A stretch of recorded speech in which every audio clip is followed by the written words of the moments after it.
Okay.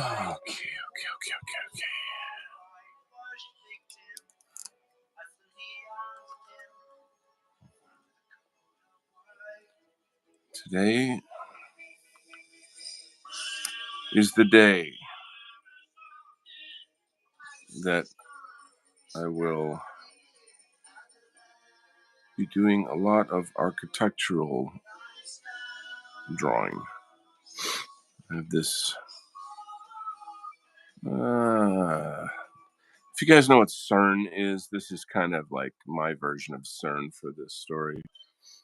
It's CERN. This militiaman story is continuing to evolve, and I'm beginning to think that the demon will not be like the ordinary, movie monster demon, but can't remember how to pronounce his name. I've been doing more research about archons. Yaldabaoth or something. It's the kind of the primary.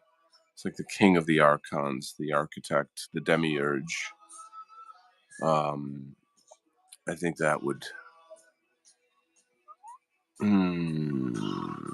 that would align with the kind of metaphysical messaging that I'm trying to get across in this story.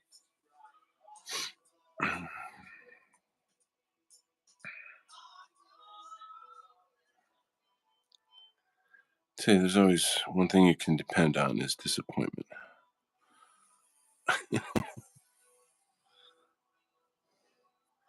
Those little ironies of life that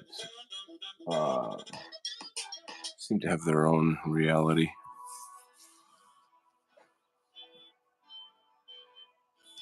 Let's see here. We got Max Cool Poo is here. Welcome, Max Cool Poo. It's great to have you. It's just kind of a comic book inking show today. Hold on, I gotta turn the music down a hair. Where are you coming from, Mr. Max Cool Poo? How did you find this channel? I ever since I've been putting out YouTube shorts, I've been getting a lot of new viewers, which is pretty cool. Seems like mostly people that are interested in comics. That's just kind of the algorithm, the tag words or whatever that I've been using. So yeah, I'm not in such a talkative mood this evening. Unless people in the chat want to chat, then we can chat. How about that? Here's something interesting. On Instagram, there's a channel. This is just too ironic. It's a guy who channels Archangel Michael, apparently, and I've kind of followed a bunch of different channelers throughout time, and I do have some suspicions about some of them, like Bashar. I'm really not super sure about him. Daryl Anka is the guy who channels Bashar, and I don't know if it's an act or if Bashar is actually a malevolent uh, being, I guess, if you will. I only say that because I pay close attention to what they say and compare it to my knowledge base on various esoteric things. Oh, but maybe I should just not talk over everyone's head, though, and just talk about football or something. Anyway, so this stuff is a little tricky. It's very mathematical. So it's on the rooftops. The snow ships sailing. This movie is trailing. So I like to listen to music when I'm working, but PooTube will give you a strike if you're,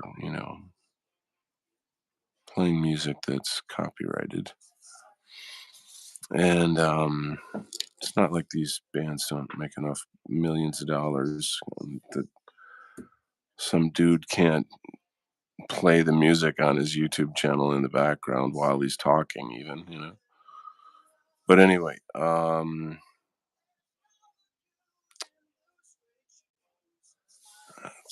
cigarettes, smoking Winston cigarettes. I'm gonna shut up here. I gotta focus a little bit. Children play at home with needles and pins. The Lamb Lies Down on Broadway is, for my money, like one of the most brilliant albums of all time. It's just astonishing. And the story behind it, which I found out, I don't know, not long, like recently, I heard this story about like how Peter Gabriel came up with the concept for it. If you guys know Alejandro Jodorowsky, the filmmaker, I don't know what movie it was, but what's his face? Peter Gabriel dropped acid in New York City and went to go see this Jodorowsky film. I wonder if it was The Holy Mountain or El Topo. I don't remember which one. But anyway, and then like this guy's films are really like surreal, hardcore surreal. They're very, very shocking and in many cases very, very disturbing. But overall, though, you could say they're highly artistic and have like it's just I can't even explain them because they're like so crazy. All you really got to do is just look up Alejandro Jodorowsky. You'll know what I'm talking about. Anyway, and so like for starters, it's Peter Gabriel, and then throw in a hit of acid on that, and then being New York City in 1970 something, and then the midnight show of Alejandro Jodorowsky's, like explosive, like to put all of those things together into one, and then that's the birth of um, The Lamb Lies Down on Broadway, and there's actually a lot of parallels between the film and the story. I think was it the Holy Mountain? See, it's been years since I've seen Jodorowsky's films, so I kind of mix them up, get them all mashed up. They're not like I love and hate his films in a way. Like I love that the guy is an amazing artist with a very unique and powerful vision. I hate them in the sense that they're so disturbing. Um, and upsetting. I mean, I'm sure they're intended to upset the viewer. Uh, they're sort of things nightmarish type images, and you know, some of it is awful. Is very, very awful. But like violence, in his view, is a really essential part of art. Is kind of fascinating in and of itself. Um, so there you go. Anyway, let's move on here. This pen is a little dry, though. I don't know if it's going to make it. Mr. Max Cool Poo, if you could tell me if you can hear the music in the background. I don't actually don't want people to hear it because I don't want to get a YouTube strike. But dee-dee-dee-dee-dee-dee. Shut your butthole over there. Okay. All right. I guess I'll just keep going.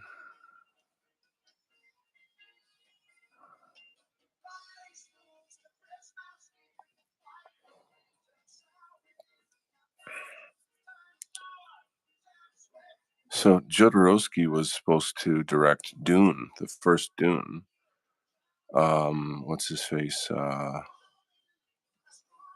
Um, Lynch, David Lynch.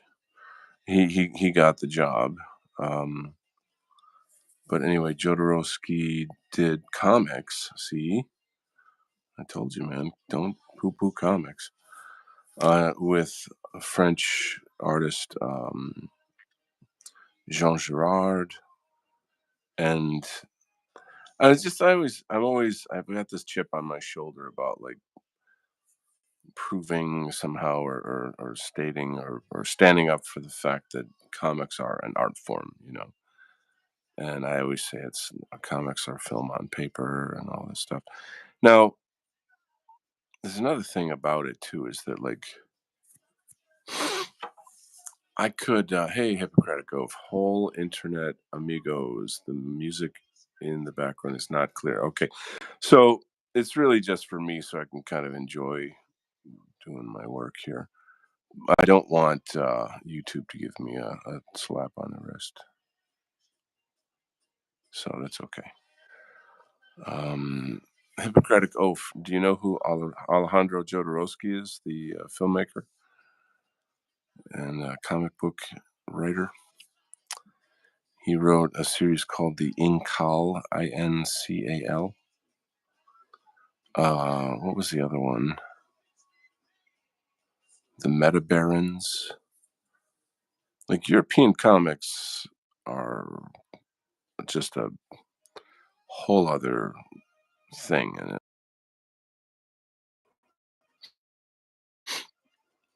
it's highly artistic. The thing I was trying to say is that like the quality of a lot of that art is super super high level, and I'm saying that I could be making art like that. It would just take a fucking 1,000 years to do it. And like I'm doing this on my own. I'm not getting paid to do this. So you just would never get anywhere. You wouldn't this is already a slog, you know what I'm saying? It's already taking forever to get this thing done. The stupid fucking full-time job. So if I were to do every single panel like a Rembrandt painting or something, then it would just take forever. I'd be dead by the time this thing was done.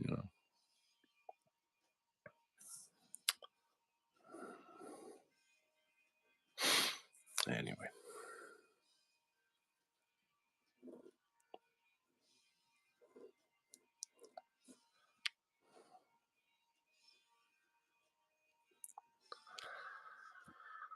He wanted Salvador Dali to play the emperor. That would have been cool as hell. Dali insisted there be burning giraffes walking around the emperor. Naturally, of course, he insisted on that. Yes. I recently saw a Salvador Dali documentary.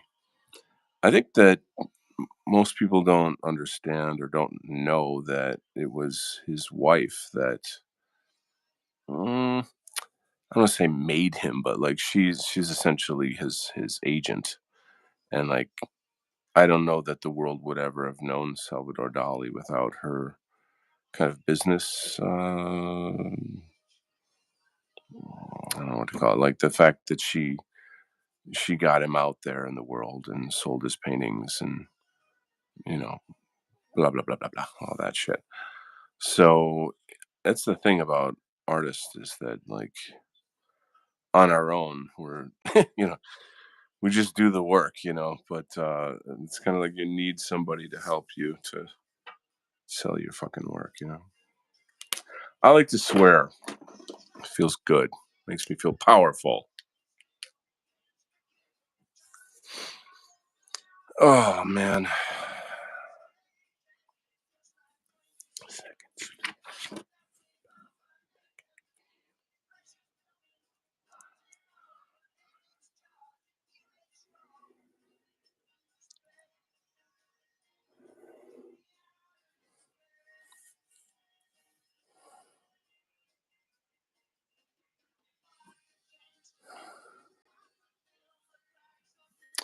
So my cold is going away. It's I've been sleeping a lot. Oh, it's weird when like you just want to sleep all the time. It's kind of a sign of depression, really. At least for me, anyway.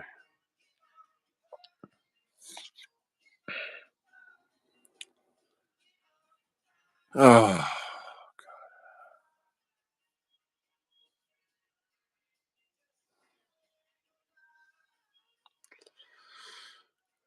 Excuse me. Yeah.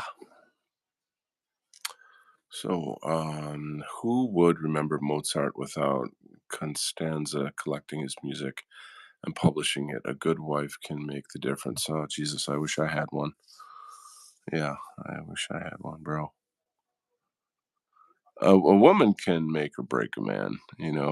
I mean, the idea of like, an artist and being great at whatever it is that they are and that they do, and how, a woman can be his muse, but then also destroy him in ways that, you know, are more on like an emotional level.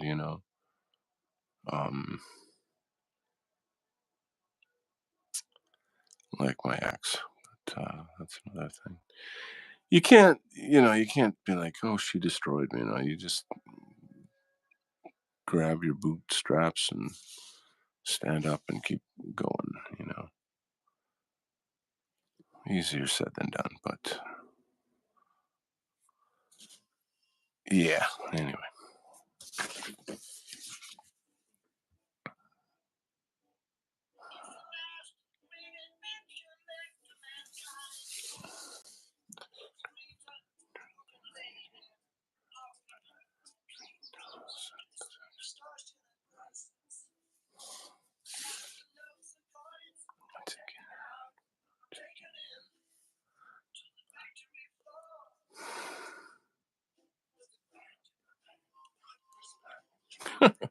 there's this song, "The Grand Parade of Lifeless Packaging."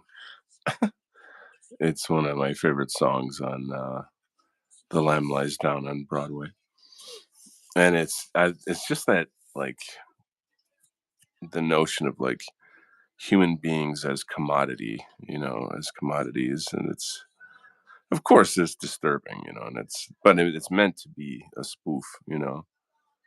Um, what's that other? There's another song by Peter Gabriel. It's not on the same album. The story in the song is it goes something. Well, let me say quick hello to Ankush Jamwal. Welcome, Ankush. Welcome to the show. Doing a little bit of comic book inking. Um, just a quick look at some other artwork of mine here. Gives you a sense. This is the story that I'm illustrating. These are the characters in the story. Excuse me. Oh yeah. Mm. What was I saying? I was in the middle of saying something. Peter Gabriel.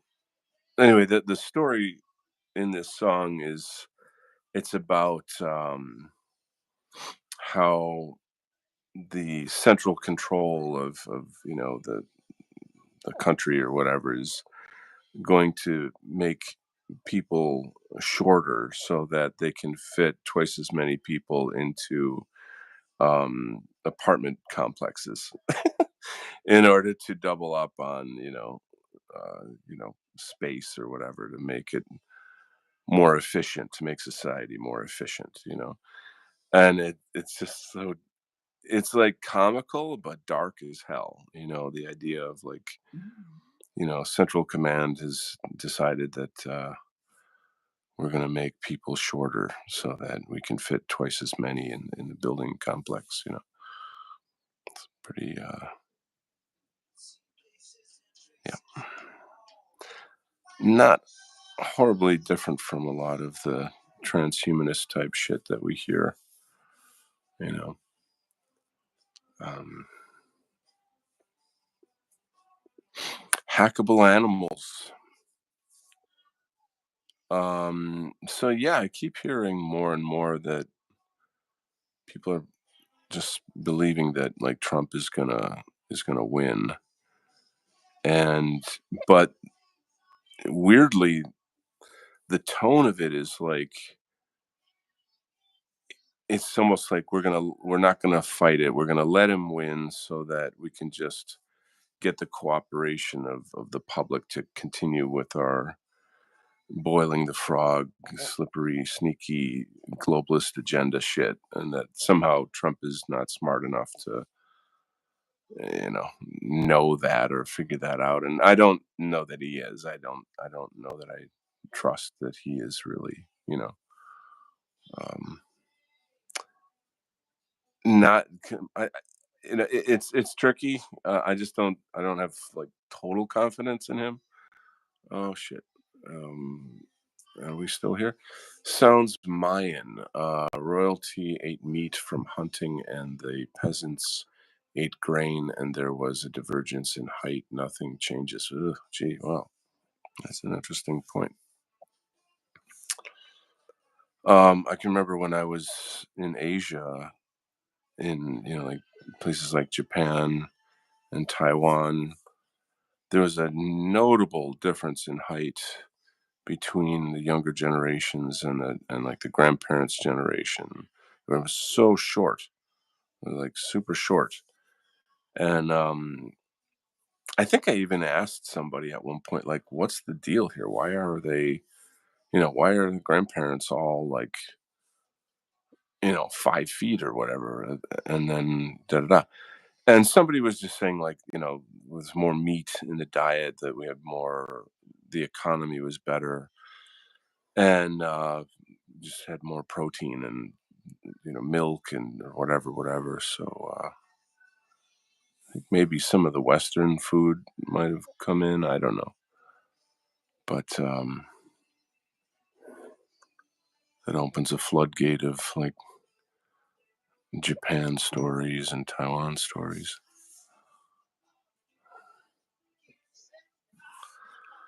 Okay, let's see. So this here is one point perspective. It's when you have a single point and all the lines converge at that point, and it kind of sucks the eye into the space.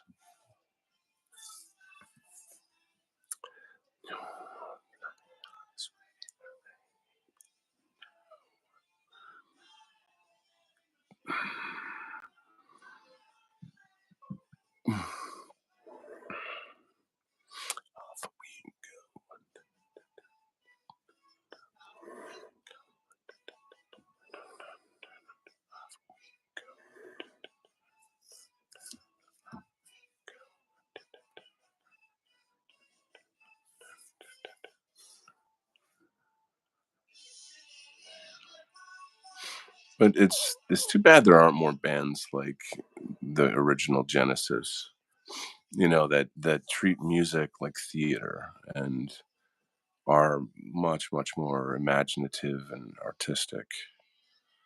Um,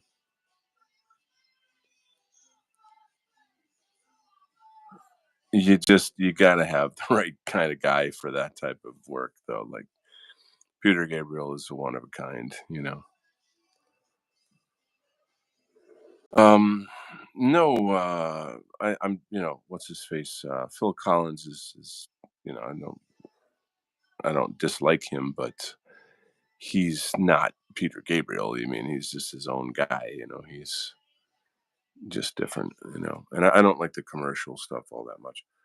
Um, my channel says, "Okay, I'm here. You may begin." Thank you. We've been waiting for you. Jeez. Okay.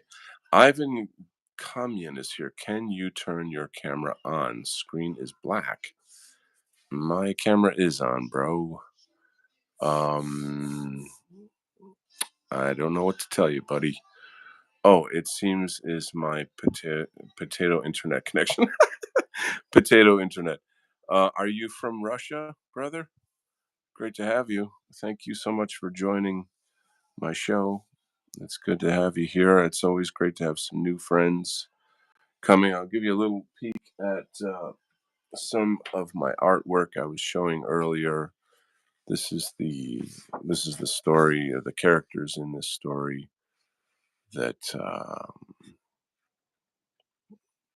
it's he's called Militia Man. Uh, Set your MTU a little lower. My MTU. What is an MTU? Uh, oh, you're talking to him. Okay. Anyway. Let's see. So what's going on here? No, Bulgarian. I just was scrolling by. Okay, well, I would. I just made some Bulgarian friends recently. Actually, they own a restaurant near where I live, and I'm gonna be honest with you. They got some cute girls there. They got some cute girls there. So I was trying to learn some Bulgarian language. They make great food, great people, very very nice, very friendly. Um, okay.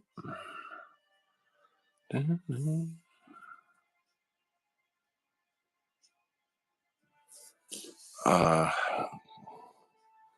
there's always that idea of moving to Eastern Europe, some place to retire.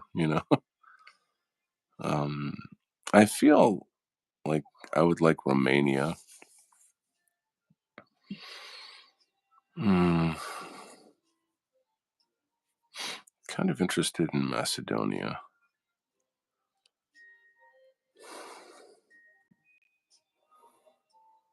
I don't know enough about it though.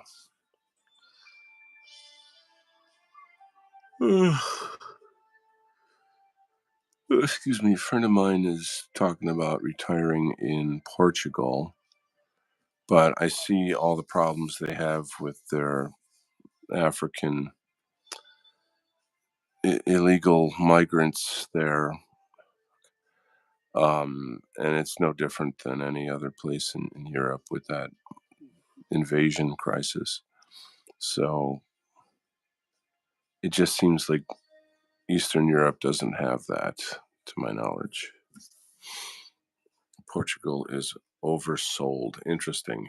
He'll see the comments in a minute. Yeah, I'd move in a heartbeat, but I have to finish paperwork.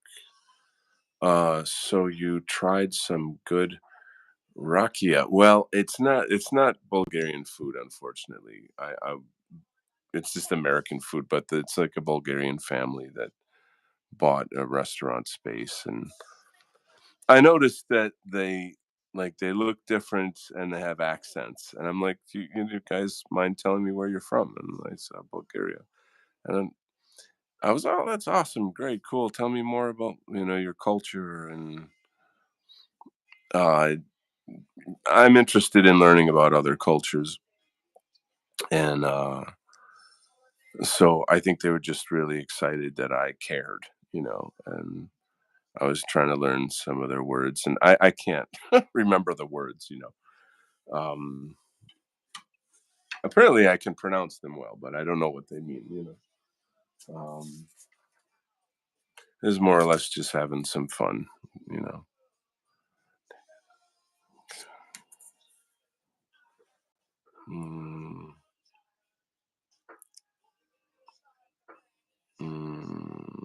pizza.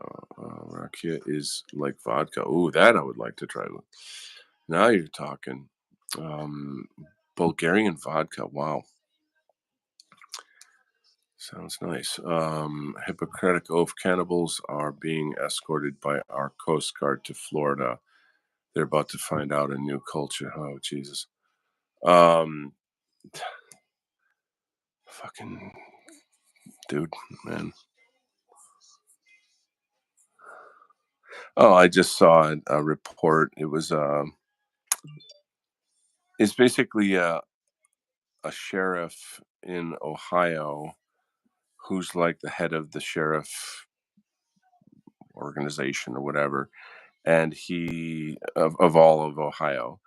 And he said, I just got back from Washington, D.C., where there's a national sheriff convention, and we met with the FBI um, to talk on like a national scale, and we were told that the president refuses to meet with us regarding the crime crisis from these illegal invaders, and like to like straight up say like the president refuses to meet with us to talk about it. Oh, and not only that, he says that the red flags from these invaders is way higher than like 9/11 levels, way higher. So he's basically telling Americans that you can expect a lot of terrorist activity coming down the pipeline soon. Um, I mean, I'm seeing like a kind of a ground like a guerrilla war in America in the next couple of years. Um, let's see. Don't make Hippocratic Oath, doing well, and you don't make Donald angry. All the lines will come out squiggly. Yes, I know. I have to complain. Please let me know. I saw the video. You saw it. Wow. Hey, Bear is back. I can't cast this to my TV. What did you do, Donald? What did I do? I'm doing what I do. Oh, sorry, just scratching my eye. I'm going to have a little water here. Just a moment, gentlemen.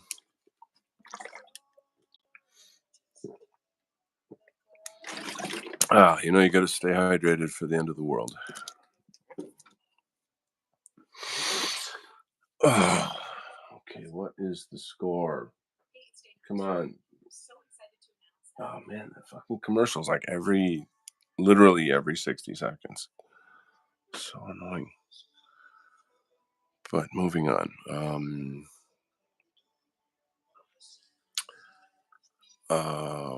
My channel says you can. It's the client using the Shorts live presentation. Donald, it's not you. It's an update to the YouTube client. Okay, all right. I don't know what's going on your end over there.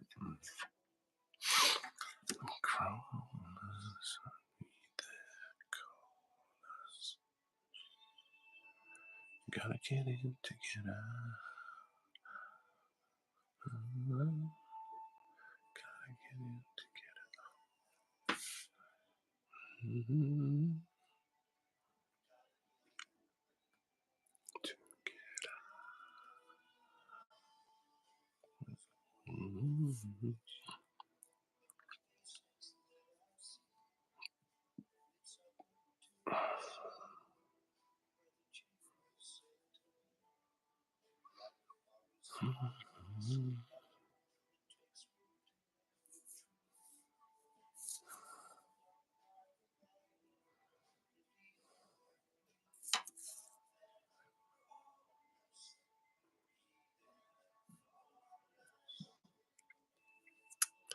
Gotta get in to get out.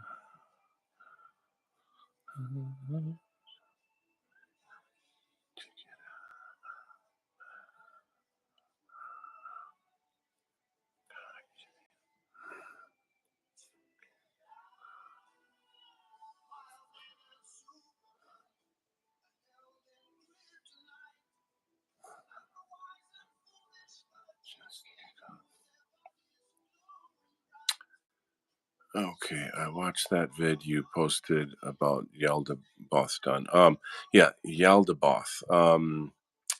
On Twitter, right? What did you think about it? I was just talking about that at the beginning of this stream. That like the demon that I'm gonna have coming out of this CERN portal, I'm gonna base it on what they say Yaldabaoth looks like, which is basically like a snake with a lion head. I think. I mean, I'll alter it, however I want it, but I want to sort of imply that. Yeah. Um, I might be. I mean, I'm always in a state of constant investigation. It's people go through life like, I got it all figured out. This is the whole thing, and it's done, and it's done, and I know everything, and I can't learn anything else, and my mind is closed, and my ego is like completely invested in this particular belief system, and I won't change. Blah, blah, blah. And like to me, that's just like spiritual childishness. I think that it's fine to have beliefs, and that's fine, but for me, I'm constantly piecing together more and more and more. And where I'm at the moment is I've become very convinced in Gnosticism at the moment. And a lot of why I'm at this stage, I think, is just because I sense so much of this deception of things. It ties in with the transhuman agenda, transhumanist agenda. Um, there's layers and layers and layers of shit that's going on, and it's way beyond just politics. Like politics is just like skin deep compared to a much bigger agenda. The UFO component plays a big role in that. Um, I don't know. It's I can't. I'd have to like write a whole paper on it or something to really explain it. I'm trying to concentrate on this right now, but yeah.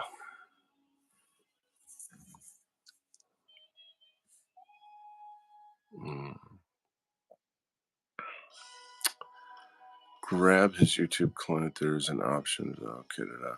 Bear says, yeah, once you look into the early church fathers and what men who knew the first disciples personally had to say about Jesus, you realize the romanization of Christ is the real heresy.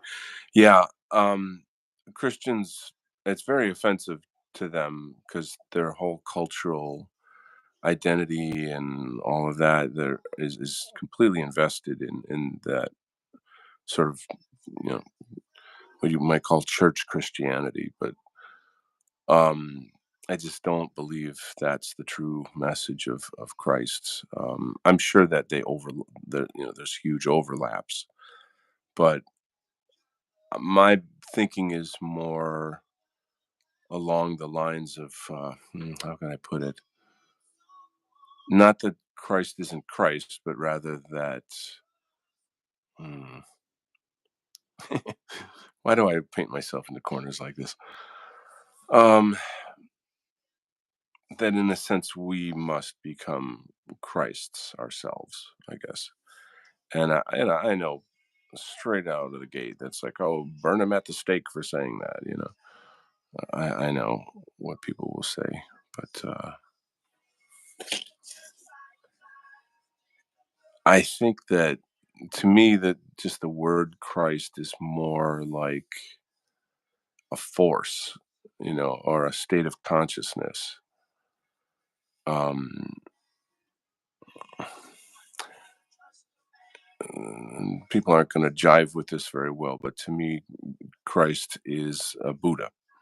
That's how I process that. Yeah, and I guess a lot of it too is just the notion that like there's no intermediary between man and God, that God is man's higher self. And as long as we are entrapped in these kind of ego constructs, we will not be free. And the whole archons and Gnosticism and the soul trap and all of that shit, that's its own thing. That's about harvesting human energy, harvesting human souls, which is a horrifying notion. It's a very terrifying concept. But we're already living on a slave planet. So when you learn about the Gnostic philosophy, I guess, if you will, that it doesn't end at death, that we're recycled back onto Earth. Now, a Buddhist would say, like, you're recycled back because of your karma, and that you have to transcend your karma in order to be free. That it's really you that causes that reincarnation, whereas other people who are sort of in the channeling business and whatnot, they're they kind of, how do I say this? They talk about how, these so-called spirit guides will try to talk you into coming back. That, like, oh, you didn't learn your lessons and you got to go back, and um, or you made a promise, you made a soul contract, and you got to go back, and there's no end to it. You know. Um, I'm just reading the comments here for a second. Um, Good evening to Didymus. Welcome. Um, the early church. Hold on. There's always some good conversation in here, guys. It says the early church didn't even have a Bible for 400 years. So I have to laugh when I discuss something outside of the book and people get angry. I know I have a friend who's a hardcore biblical Christian, and I love him to death, but he is an egomaniac. He's all about power, and he just wants to use his Christianity to exude power over others. And, like, oh, I'm just looking out for you. No, you're not. You're looking out for your narcissism, and you're using the Bible to do it. And it sickens me. It really sickens me. But I think that's on, like, an institutional level now, and a global level. Let's see. You guys are talking about technical things. Chris didn't serve the God most Christians think he did. He served Source, and Source would never have made a place with so much suffering. That is the key. See, this is the key right there. Like, think about the nature of life, that you have to kill other living things to eat them to survive. Like, what kind of God would create a world where there's all this, this is some messy, hairy, philosophical, metaphysical discussions in that area there. But my money is on, yes, that, like, this world, the third dimension is, or at least our world anyway, is very faulty, you know, um, in many regards. So, and like Yahweh, this is what I'm trying to discover, and what was in the video is, like, who is Yahweh? Is Yahweh Enki or Enlil? Is Yahweh um the demiurge? I personally think Yahweh is the demiurge. um that's my, like, current take, I guess, on Yahweh. um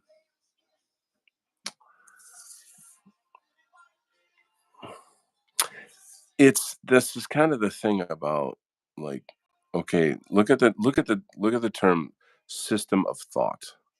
What is a system of thought? Okay, well, if I were to take, I compare it to, like, I don't know, imagine a a ball, and there's inside the ball. There's hundreds of points, and and every point could be is strung to every other point. And so with that's a system of thought. Everything references everything else within that ball.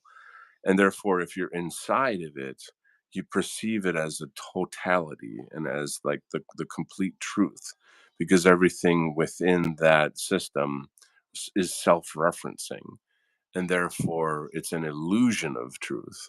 It's true unto itself, but it's not the meta truth, the metaphysical truth.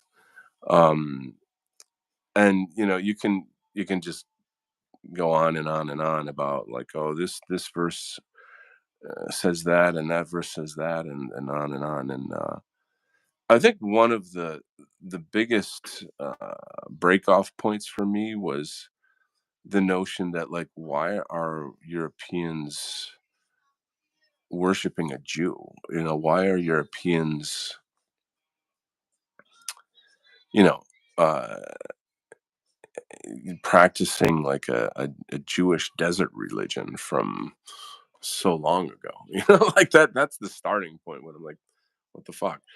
Christ didn't serve the, let's see, and source never made such a place of suffering. It's a reflection upon the narcissistic creator, not source. Yeah, the demiurge. I'm sure the permanently disables the new shorts. Okay. Thanks. That does the Tibetan Book of the Dead advocate for going into the light? This is the question. They have a very detailed description of the process of death, and I mean, I'd have to pull up the document, and be like, okay, this happens, then this happens, then this, and I don't know it all on off the top of my head, but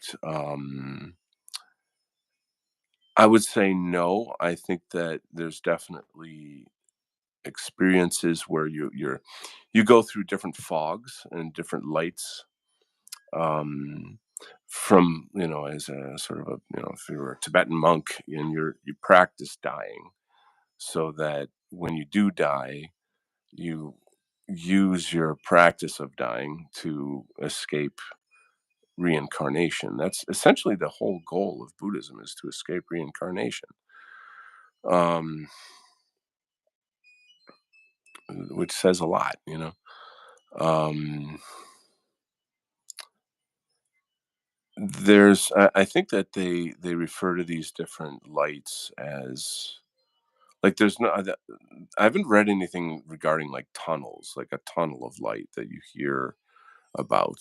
You know, um, your body dies in stages as well, and you'll have these different kind of experiences where you hear booming sounds, and sounds that's like, a horde of bees, and various experiences like that, which probably would be terrifying to a common person. Um, but they're really just metaphysical aspects of the death process. They're not harmful. Um, it's been a long time since I've looked at the Tibetan Book of the Dead. I'd have to do a refresher on that, and that's not a simple document. That's a big one. But I appreciate you bringing that up, because it kind of asks, like, hey, why don't you do like a side by side, inquiry about, like, Gnosticism versus the Tibetan Book of the Dead. That's a great project. You know what I mean? I have my old kung fu teacher, who I'm still friends with, is a devout practitioner of Tibetan Buddhism. His lama is from Tibet, and I can consult with him pretty much any time about that. So I think I'll bring that question up to him. I appreciate that. It was very insightful. Good thinking. This is the continuation of that project. Will to power has often been expressed through Christian institutions and theology, ego, narcissism, parasitism. What kind of God? The demiurge, clearly. Um, yeah. Marcion of Sinope was right in the first century, to be honest. Omar Mauricio Velasquez Giraldo. Hello, men. Welcome, Omar. Welcome, welcome. We're having a deep conversation on um, the Christ nature and the source of who is the true God and how to escape reincarnation. Never a dull moment on the Donald Kent show. You're in good company with a lot of brilliant minds. And I don't have any malice or hatred towards Christians or Christianity in general, regardless of these things that we're saying. Many of my closest friends and people in the movement are Christian. Something that I don't know you guys if you're aware of, I think I brought it up on another show, was the notion